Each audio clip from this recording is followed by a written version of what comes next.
Israel Hamas युद्ध के बीच Israel के भीतर पिछले कई महीनों से पीएम नेतन्याहू के खिलाफ विरोध प्रदर्शन हो रहे हैं। नेतन्याहू पर आरोप लग रहा है कि वो इजराइल बंधकों को रिहा करने के बजाय युद्ध पर ज्यादा फोकस कर रहे हैं और इसी वजह से मिस्र और कतर की अगुवाई में हमास के साथ बातचीत कई बार बेनतीजा है।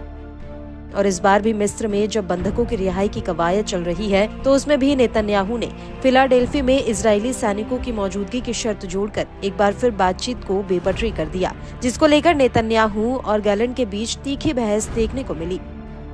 जब गैलेंट ने नेतन्याहू से पूछा कि आपके लिए फिलाडेल्फी में सेना की मौजूदगी ज्यादा जरूरी है कि बंधक, तो नेतन्याहू ने कहा कि वो फिलाडेल्फी से सैनिकों को किसी कीमत पर नहीं हटाएंगे। और इसी को लेकर बंधकों के परिजनों और इजराइल की जनता में नेतन्याहू के खिलाफ काफी गुस्सा है। लेकिन अब ये गुस्सा अपने चरम पर पहुंच गया है, क्योंकि गाजा के एक सुरंग में 31 अगस्त 2024 को 6 इजरायली बंधकों के शव बरामद हुए हैं, जिससे नेतन्याहू के खिलाफ पूरे इजराइल में उबाल आ गया है। दरअसल आरोप है कि इजरायली सेना इन बंधकों को रेस्क्यू करने गई थी और उसी की गोलीबारी में ये बंधक मारे गए हैं, जिसकी वजह से पूरे इजराइल में हड़ताल बुलाई गई है और अब इस मुद्दे पर इजराइल की सियासत में भूचाल आ गया है। बंधकों की रिहाई को लेकर तेल अवीव से लेकर इजराइल के अन्य शहरों में लाखों लोग सड़कों पर उतर आए हैं। यहाँ तक कि इजरायली पुलिस ने इन्हें हटाने की खूब मशक्कत की, लेकिन भीड़ हटने को तैयार नहीं है। दरअसल इन प्रदर्शनकारियों का कहना है कि नेतन्याहू ने बंधकों की रिहाई का जो वादा किया था, अब वो अपने वादे से पीछे हट रही है और गाजा में चल रहे मिलिट्री ऑपरेशन की वजह से कई इजरायली बंधकों की मौत हो चुकी है। और 31 अगस्त 2024 को 6 इजरायली बंधकों के शव मिले हैं और इनमें से 2 मृतकों के परिवारों ने तो नेतन्याहू से बात करने से भी इनकार कर दिया है। इजरायली मीडिया का कहना है कि मोसाद के प्रमुख ने नेतन्याहू के बयान के इतर बंधकों की रिहाई के लिए एक ऐसा बयान दिया है जिससे विवाद पैदा हो गया है। दरअसल मोसाद प्रमुख डेविड बार्निया ने कहा है कि मेरा मानना है कि फिलाडेल्फी और नेट्राजिम से इजरायली सेना वापस आती है तो बेहतर होगा, इससे बंधकों की रिहाई हो सकती है। इन दोनों रूट्स पर सैन्य अभियान की जरूरत नहीं है। वहीं सरकार पर दबाव बनाने के लिए इजराइल की लेबर यूनियन ने बंधकों के परिवारों के साथ एक संयुक्त बयान जारी किया है, जिसमें कहा गया है कि 2 अगस्त 2024 को सुबह 8 बजे से बेन गुरियन एयरपोर्ट का चक्का जाम किया जाएगा, क्योंकि इजरायली नेतृत्व बंधकों की रिहाई में कुछ खास नहीं कर रहा है और इसी वजह से इजराइल में 2 अगस्त से हड़ताल बुलाई गई है।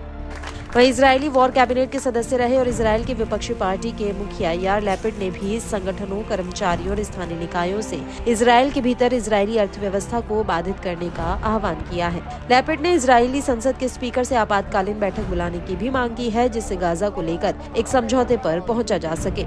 यार लैपिड ने अपने बयान में नेतन्याहू की आलोचना करते हुए कहा कि नेतन्याहू और उनकी मौत काउंसिल ने 6 बंधकों को बचाने का फैसला नहीं किया था जो गाजा में जिंदा थे, जबकि गाजा में अभी भी बंधक जीवित हैं। एक समझौते पर पहुंचना संभव है, लेकिन नेतन्याहू राजनीतिक कारणों की वजह से इसमें इच्छुक नहीं है। इजराइल धाराशाही हो रहा है और इस तरह से आगे बढ़ना असंभव होगा।